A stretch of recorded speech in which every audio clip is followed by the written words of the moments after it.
Әңгімені бастамас бұрын каналға жазылуды ұмытпаңыз. Күйеуі жұмыстан келгенінде жұбайы Жанар кешкі ас дайындап жатыр еді. Жақындап барып, маңызды нәрсе айтуым керек, деді. Жанар қасына отырды. Айтар сөзі оның жүрегін ауыртатынын түсініп тұрса да, қанша қиын болса да айтуы керек. Ажырасайық, деді. Жанар ашуланбады, қарсы сөз де айтпады, тек себебін сұрады. Еш нәрсе айталмағанына ренжіді. Күйеуі басқа әйелді жақсы көретінін айта алмады. Жанар түнімен жылап шықты. Бірге өткізген 20 жылдан кейін ажырасу қиын болатыны түсінікті. Ал күйеуі өз кінәсін жуу үшін оған көлік, үй және компанияның 30% үлесін беретін келісімшарт дайындап қойған екен. Бірақ Жанар қағазға бір қарады да жыртып тастады. Екеуі мүлдем бейтаныс адамға айналды. Жанардың жолдасына жұмсаған уақыты, күш-жігеріне күйеуі жаны ашыды. Бірақ жүрекке әмір жүрмейді.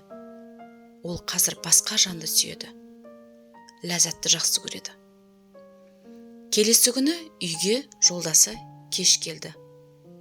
Жанар үстел басында бір нәрсе жазып отыр екен.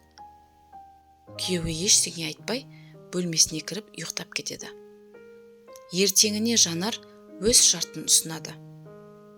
Күйеуінен ешқандай материалдық залт қаламайтынын, тек ажырасатынын, бір айға дейін ешкімге айтпауын, жасыруын сұрады. Осы уақыт ішінде жақсы отбасы ұқсап өмір сүруін өтінді. Бұған себеп жалғыз ұлының Асқардың бір айдан соң университетке түсетіндіктен қабылдау емтиханы кезінде отбасы ішіндегі мәселелер оған кедергі болмасын деген ниет екен. Екеуі келісті. Жанардың екінші шарты да бар. Үйленген күні есіктен үйге оны қолмен алып кіргенін есіне түсіріп, бір ай бойы оны қолына солай алып, бөлмесіне дейін апаруын сұрады.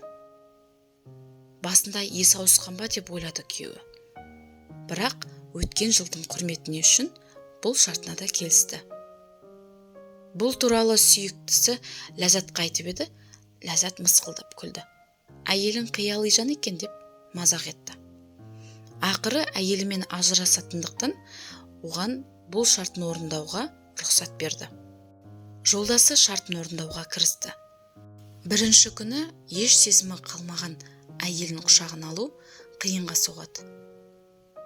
Жанарды көтере бергенде ұлы бір-біріне деген сезімін қандай күшті деп қуанышын жасыра алмады.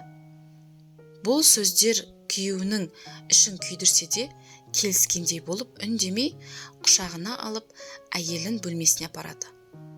Жанар болса көздерін жұмып күйеуінің құлағына ұлымызға ажырасатынымызды айтушы болма деді. Жолдасы үндемеді. Оны есікке дейін апарып үйден бірге шығады. Жанар аялдамаға барып жұмысына баратын автобусқа мініп кетеді. Ал күйеуі өзі жұмысына кетеді. Екінші күні бұл ойынды ойнау екеуіне де оңай болды. Жанарға көптен бері назар аудармай, оның бетіне түскен майда әжімді байқамаған күйеуі шаштарына түскен ақты да енді көріп таңғалуда. Өткен жылдың ізін көріп қатты ойланды. Үшінші күні Жанарды құшағына алғанда ішінде бір сезім пайда болды. Өмірінің 20 жылын арнаған әйелге деген керемет бір сезім. Келесі күні ішіндегі сезім күшейе бастады. Болашақ жары Ләззатқа бұл туралы айтқан жоқ. Әйелін күннен күнге көтеру Жанар мен күйеуінің арасындағы бір кішігірім бақытқа айналады. Бір күні күйеуі Жанардың не кетем екен деп ойланып тұрғанын көреді. Бұрынғы киімдері өзіне кеңейіп бара жатқандарын байқады. Расында да соңғы күндері қатты арықтап кеткен екен. Ажырасатынын ойлап, соны уайымдап арықтағанын түсінеді. Күйеуі еріксіз басынан сипады. Осы кезде ұлы келіп, әке, анамды құшағыңда тасуың керек деді. Жанарды құшағына алып жүру үйдің бір дәстүріне айналды. Осы жолы құшағына алып тасығанда тура үйленген жылдардағыдай сезім кешеді. Күйеуінің Жанарға деген сезімі өзгере бастады. Соңғы, яғни 30-шы күні оны есікке дейін апара жатып, одан барлығы үшін кешірім сұрады. Үйден шығып, Ләззатқа барып, әйелімен ажыраспайтынын айтты. Отбасының әлсірегені сезімнің жоқтығынан емес, бір-бірінен бағалай алмағандығынан екенін түсініп, үйіне қайта жетуге асықты. Бөлмесіне қарай жүгіреді. Қараса, Жанар төсекте жатыр екен. Дем ала алмай жатыр. Жедел жәрдем шақырып, дәрігерден сұрайды. Дәрігердің жауабы: әйеліңіз 4 айдан бері обыр ауруымен ауырған екен. Өкінішке қарай, ауруы асқыныпты. Содан көз жұмды. Қайғыңызға ортақпын деді.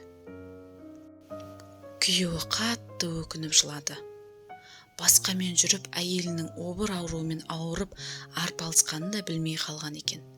Ал Жанар күйеуінің қамын ойлап, өміріне санаулы күндер қалғанын білсе де, ұлының алдында анасын тастап кеткен жаман әке ретінде көрсетпеуге тырысқан екен.